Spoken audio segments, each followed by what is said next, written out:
آج اس کے بعد اپیلیں آئی ہائی کورٹ میں نے وہ اٹینڈ کی. آج تک شریف خاندان نہیں بتا سکا کہ بیرون ملک انہوں نے اثاثے اور جائیدادیں خریدی کیسی, وہ خریدی کیسے, وہ پیسہ کہاں سے آیا تھا, کیسے کمایا, کیسے بھجوایا, رسیدیں کچھ نہیں وہ دکھا سکے. اور جس کی حلال کی ہوتی ہے وہ بتا دے کہ میری حلال کی ہو تو ہی بتا سکے نا. پھر سندھ حکومت دیکھیں, میں حیران ہوں کچھ ٹاؤٹ سے جو بلاول بھٹو زرداری کو نیا ونڈر بوائے بنا کر پیش کر رہے تھے. بھائی 80-82 گھنٹوں میں ریسکیو آپریشن مکمل نہیں ہو سکا. اور بی بی سی سے بات کرتے ہوئے ایک سپروائزر نے بتایا کہ وہ کنٹریکٹ کے اوپر کنٹریکٹ کے اوپر ہے اور اس کا کام کیا ہے, نالوں کی صفائی اور گٹروں کی صفائی. ان سے تو آپ ریسکیو آپریشن کروا رہے ہیں. دیکھیں اس دن رات جیسے آگ لگی تھی اسی وقت اگر ملکی لیول پہ ایمرجنسی کال ہو جاتی, سر دنیا کے کئی ملکوں میں یہ ہوتا ہے, تو پورے ملک میں ایمرجنسی نافذ ہو جاتی ہے. مجھے بتائیں اگر اس وقت جہاز اڑتے, اسی وقت ہیلی کاپٹر اڑتے, اسی وقت پورے ملک سے فائر فائٹرز جو ہیں وہ وہاں پر بھجوائے جاتے, جو ہماری سیکورٹی کے اداروں کے پاس فائر فائٹرز ہیں وہ بھی پہنچ جاتے اور پورے ملک کے ریسورسز وہاں پہ لگا کے اور 2-4 گھنٹوں کے اندر اندر اس آگ کو بجھا دیا جاتا. تو اب بہت تکلیف سے میں یہ بات کر رہا ہوں, 100 سے زیادہ یعنی اب تک یہ لگ رہا ہے کہ جانیں گئی ہوں گی.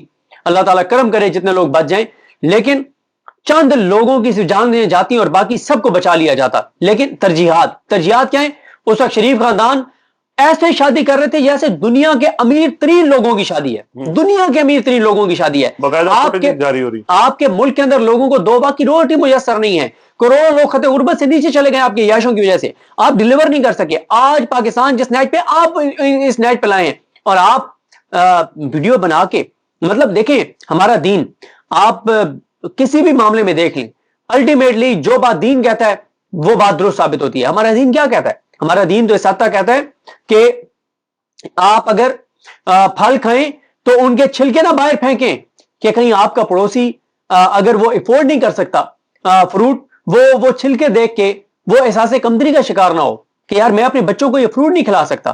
ہمارا یہ لوگ جو دعوت کی ویڈیوز سٹیٹس کے اوپر لگاتے ہیں, تصویریں لگاتے ہیں, کئی بار میں نے اس پہ مذہبی اسکالرز کو دیکھا, وہ کہتے ہیں کہ پلیز یہ مت لگایا کریں, لوگوں کو 2 وقت کا کھانا میسر نہیں ہے اور آپ لیوش قسم کی ڈشیں سامنے رکھ کے ماہ رمضان میں ہی منع کیا جاتا ہے. میں نے کئی بار مذہبی اسکالرز کو سنا ہے کہ خدارہ افطاری اور سحری کی ویڈیوز مت لگایا کریں.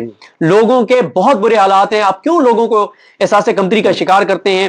ان کے بچے دیکھتے ہوں گے کہ ہمارے والدین تو ہمیں یہ نہیں دے سکتے جو کسی اور کے والدین اس کو دے رہے ہیں, تو یہ منع کیا جاتا ہے. اور آپ کروڑوں اربوں روپے شادی پہ لگا کے پھر آپ اس کی نمود و نمائش کر رہے ہیں. آپ دکھا رہے ہیں لوگوں کو کہ تم 2 ٹکے کے لوگ, تم غریب لوگ, تم مسکین لوگ, تم گئے گزرے لوگ, یہ تمہاری حیثیت اور اوقات ہے کہ تمہارے پاس 2 وقت کا کھانا نہیں ہے. یہ دیکھو 200 بندے صرف موسیقی کے پروگرام میں بیٹھے ہیں جو گانے گا رہے ہیں, اور پھر یہ نواز شریف جیسے آ رہے ہیں, مطلب ایسا لگ رہا ہے کہ دنیا کی بہت بڑی کامیابی حاصل کر کے آ رہے ہیں. اور پھر وہ جو گلوکار ہے وہ بتا رہے ہیں کہ میاں نواز شریف صاحب نے پوری ایک لسٹ بھیجی کہ مجھے یہ گانے سننے ہیں. اینڈ اس وقت جب وفاقی حکومت کو ایکٹیو ہونا چاہیے تھا کہ کراچی میں اتنا بڑا سانحہ ہو گیا, پورے ملک کے وسائل وہاں پر بھیجنے چاہیے تھے, یہ یہاں پہ گانے سن رہے تھے, یہ یہاں پہ ناچ گانا ہو رہا تھا. یہاں پہ میں اب کیا پھر لفظ یوز کروں گا تو پھر یہ جو سو کالڈ لبرل ہیں, خونی لبرل, ان کو آگ لگ جاتی ہے. میں وہ لفظ استعمال نہیں کرنا چاہتا, یہ بہت تکلیف دہ صورتحال ہے. اور میں آپ کو بتاؤں 2 چیزوں نے, ایک یہ شادی کے اوپر کروڑوں اربوں روپے لگانا, پھر ان کروڑوں اربوں روپے کی نمائش کرنا, پھر کراچی میں جو آگ لگنے کے اوپر جو چیزیں ہوئی وہ, اور تیسرا آج بھی کل جو گزرا ہے اور آج جو آنے والا ہے, آپ ٹی وی چینلز کے اوپر دیکھیں روزانہ کروڑوں روپے کے اشتہارات چل رہے ہیں. اور یہ اشتہارات کس بات کے چل رہے ہیں جناب؟ صرف اس چیز کے چل رہے ہیں کہ تمہیں ہم رشوت دے رہے ہیں, تم نے ہمارے خلاف بات نہیں کرنی. ان کو کوئی جا کے سمجھائے, حافظ رضوان غلزئی صاحب آپ جا کے سمجھا لیں, کیونکہ یہ حافظوں کی بات زیادہ سنتے ہیں, یہ جو حکومت ہے ان کو جا کے سمجھا لیں. اور آپ اپنے سینے پہ ہاتھ رکھ کے کہ بھئی میں حافظ ہوں, اور کہا جاتا ہے کہ حافظ کے سینے میں قرآن مجید ہے, اپنے سینے پہ ہاتھ رکھ کے ان کو بتائیں کہ تمہاری وجہ سے یہ ٹی وی چینل ٹکے ٹوکری ہو گئے ہیں, لوگوں کو ان سے نفرت ہو گئی ہے, لوگ ٹی وی دیکھتے ہی نہیں ہیں. تم یہ جو کروڑوں روپے ٹی وی چینلز کو دیتے ہو نا, اربوں روپے دیتے ہو, 20 ارب روپے سے زیادہ دے دیا گیا ہے پی ڈی ایم کے بعد سے اب تک, کوئی فائدہ نہیں ہے کیونکہ لوگ اب سوشل میڈیا دیکھتے ہیں. اور میں ایک بات اور کرتا ہوں رضوان صاحب, آپ اس چیز کو بھی چھوڑ دیں کہ لوگ سوشل میڈیا بھی نہیں دیکھتے. ہر گھر میں بجلی کا بل نہیں آتا, گیس کا بل نہیں آتا, بچوں کی اسکول کی فیس نہیں دیتے, گھر میں کوئی بیمار ہو تو اس کا علاج نہیں کراتے, خدا نہ خاصا ہاسپٹل جانا پڑے وہاں نہیں جاتے, گھر کا کرایہ نہیں دیتے, ٹرانسپورٹیشن نہیں ہوا ہے, بچوں کی اسکول کی فیس نہیں ہے, پھر کیا وہ گروسری نہیں کرتے, وہ اشیاء ضرورت نہیں لیتے. مطلب یہ ساری چیزوں سے لوگ گزرتے ہیں نا سر. لوگوں کو کوئی یوٹیوبر کو نہ دیکھیں, نہ سنے وہ عمران ریاض کو, نہ سنے وہ امید پیرزادہ کو, نہ سنے وہ صابر شاکر کو, نہ سنے وہ سبی کاظمی کو, نہ سنے وہ وقار ملک کو, نہ سنے وہ حبیب اکرم کو, نہ سنے وہ کسی اور کو. بھائی لوگ اس وقت ہر گھر 6 8 10 12 چیزوں سے گزرتا ہے, ان کو پتا ہے کہ کتنے 20 کا 100 ہے. لہذا میں سمجھتا ہوں کہ لوگوں کی دو واقعات نے نفرت کی آگ کو کے اوپر نفرت کی جلتی آگ پر پٹرول چھڑک دیا ہے, اور میں یہ سمجھتا ہوں کہ یہ نظام بڑی تیزی سے بند گلی کی طرف جا رہا ہے, انٹرنیشنل حالات بھی, ریجنل حالات بھی, انٹرنل حالات بھی, اور جو لوگوں کے ساتھ ہو رہا ہے اس کی وجہ سے. صحیح ہے. یہ ویسے یہ بحیثی یا نااہلی کے پہلا واقعہ تو نہیں ہے یہ جو واقعات آپ نے گنوائے ہیں, لیکن یہ ہے کہ مسلسل یہ چیز ہو رہی ہے, اور obviously اس وجہ سے کیونکہ لوگوں کو یہ تسلی دی گئی کہ یہ حکومت ڈلیور کرے گی, پاکستان میں استحکام آ جائے گا, اور لیکن وہ ظاہر اچیو نہیں ہوا. اچھا, دوسری جو بات ہے صدیق جان صاحب, سہیل آفریدی کے حوالے سے میں آپ سے پوچھنا چاہتا ہوں کہ ان کے خلاف بہت سی کیمپینز ہوئی جب سے وہ آئے, اس کے بعد سے ان کے خلاف پریس کانفرنسز بھی ہوئی, پھر جو باقاعدہ پلانڈ کیمپینز ان کے خلاف ہوئی, تیرا والا معاملہ ہو, یہ جتنے بھی ہوں, کبھی ان کو اسمگلر منشیات فروش پتہ نہیں کیا نہیں کہا کیا. اچھا, یہ ساری چیزیں ناکام ہوئی تو اس کے بعد ہم یہ دیکھ رہے ہیں کہ پی ٹی آئی کے اندر سے بھی سہیل آفریدی کے خلاف کچھ لوگ باتیں کرتے ہیں, اور یہ میرے خیال میں ساری ان کے خلاف جو کیمپینز ہیں وہ ناکام ہوئی ہیں. تو اب خود پی ٹی آئی کے اندر جو اثاثے ہیں وہ ان کو لانچ کیا گیا ہے, تو آپ کو لگتا ہے کہ کوئی فرق ڈال سکیں گے وہ؟ دیکھیں, یہ کون لوگ ایکٹیو ہیں؟ یہ وہ لوگ ایکٹیو ہیں جن کو پہلے تو کہا گیا کہ سہیل آفریدی کو ہم بننے نہیں دیں گے وزیر اعلیٰ, پھر جب وہ بن گئے تو انہیں کہا گیا کہ 2 ماہ کے اندر اندر ہم اس کو ہٹا دیں گے. اب وہ جو کچھ لوگ تھے جو اس امید پر بیٹھے ہوئے تھے کہ 2 ماہ کے اندر اندر جو ہے نا وہ سہیل آفریدی فارغ ہو جائیں گے اور وزارت اعلیٰ سے ہٹا دی جائیں گے, وہ اب بہت فرسٹریٹ ہو گئے. لیکن ان کی فرسٹریشن چلے گی نہیں. جو وہ بیانیہ بنانا چاہتے ہیں, دیکھیں سہیل آفریدی کے خلاف ایک بیانیہ چلایا گیا کہ جناب یہ آپریشن نہیں رکوا سک رہا, تو وہ سہیل آفریدی نے جا کے سچ بتا دیا اپنے لوگوں کو کہ میرے ہاتھ میں بندوق نہیں ہے, میرے ہاتھ میں قلم ہے, میں نے آپ کے ہاتھ میں قلم دینا ہے, تو بندوق کا مقابلہ بندوق سے ہی ہو سکتا ہے, قلم سے تو نہیں ہو سکتا. تو میں آپ کو دلیل سے سچ بتا سکتا ہوں, سچ یہ ہے کہ میں اس آپریشن کا مخالف تھا, ہوں اور رہوں گا, کیونکہ مجھے آن بورڈ میرے صوبے کو اور آپ کو آن بورڈ نہیں لیا گیا. دوسرا اس نے کیا کیا, جو پروپیگنڈا کیا گیا کہ 4 ارب اس نے جاری کیا ہے آپریشن کے وہ حامی ہیں, اس نے بتایا کہ 4 ارب اس لیے جاری کیا ہے کہ یہ آپ کو ذلیل کرنا چاہتے ہیں, آپ کو دربدر کرنا چاہتے ہیں, آپ ٹھوکریں کھائیں, آپ کو مشکلات ہوں اور آپ مجھے گالیاں دیں, لیکن نہیں, میں آپ کا احساس کر رہا ہوں 4 ارب میں نے جاری کیے ہیں, ایک ذرا برابر بھی آپ کو مشکل نہیں آنے دوں گا, آپ کو تکلیف نہیں پہنچنے دوں گا. وہ ہر دیکھیں میں آپ کو بتاؤں, اسی لیے اب دیکھیں نا کہ اللہ تعالیٰ کے جو فیصلے ہیں, مطلب کیا اللہ تعالیٰ کی شان ہے کہ اللہ تعالیٰ نے جو ہے وہ عزت اور ذلت اپنے ہاتھ میں رکھی ہوئی ہے. اگر عزت اور ذلت بندوں کے ہاتھ میں ہوتی تو اس وقت پاکستان کے سب سے معزز لوگ کون ہوتے؟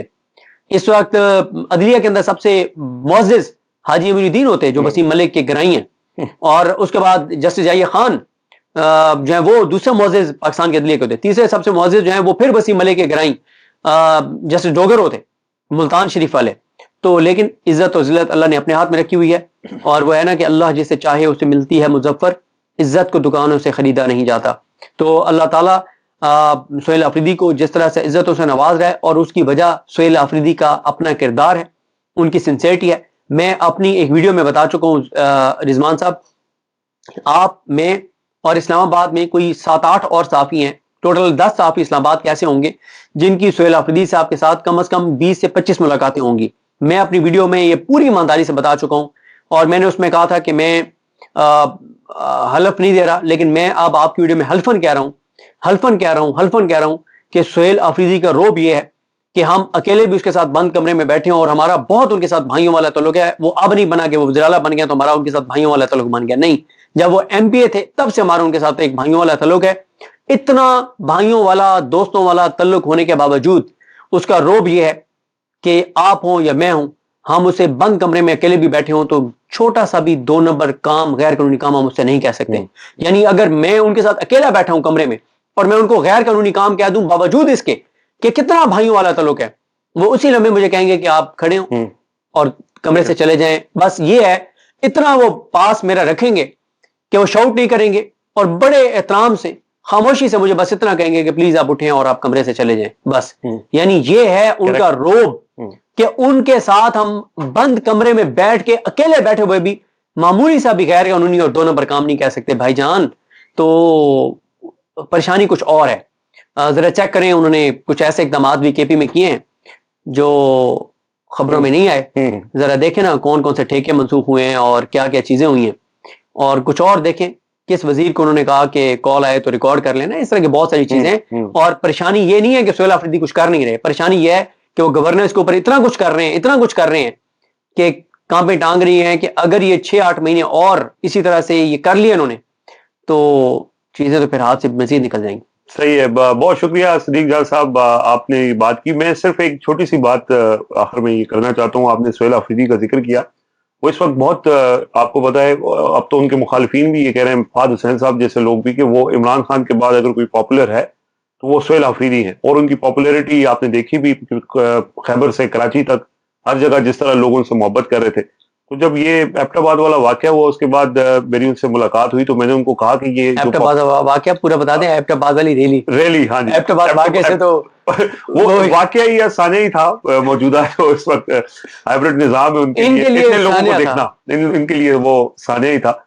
تو میں نے ان کو یہ کہا کہ ظاہر عمران خان کے جلسے بھی ہم نے دیکھے اور لوگ دیوانہ وار ان کی گاڑیوں کے پیچھے بھاگتے رہے، تو یہ شرف آپ کو نصیب ہوا. عمران خان کو یہ تو یہاں تک پہنچتے ہوئے 28 سال لگے، تو آپ کو یہ جلدی نصیب ہو گیا.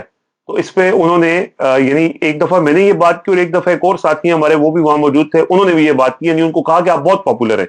تو دونوں دفعہ ان کا ایک ہی جواب تھا، انہوں نے کہا میں کوئی پاپولر نہیں ہوں، یہ صرف عمران خان کی وجہ سے. تو یہ عاجزی، اور یا ان کو یہ سمجھ، کیونکہ یہاں پہ عمران خان کے نام پہ پاپولر ہونے والے بہت سے لوگ یہ سمجھ بیٹھے تھے کہ وہ شاید ان کا کوئی کمال ہے، لیکن سہیل آفریدی کے ذہن میں یہ کیڑا نہیں ہے. وہ سمجھتے ہیں کہ یہ عمران خان کی. میں بس جاتے جاتے یہ بتا دوں کہ کچھ ایسے واقعات ہیں جو انہوں نے ہمیں بالکل اجازت نہیں دی ہوئی کہ ہم ان کو آن ریکارڈ لائیں.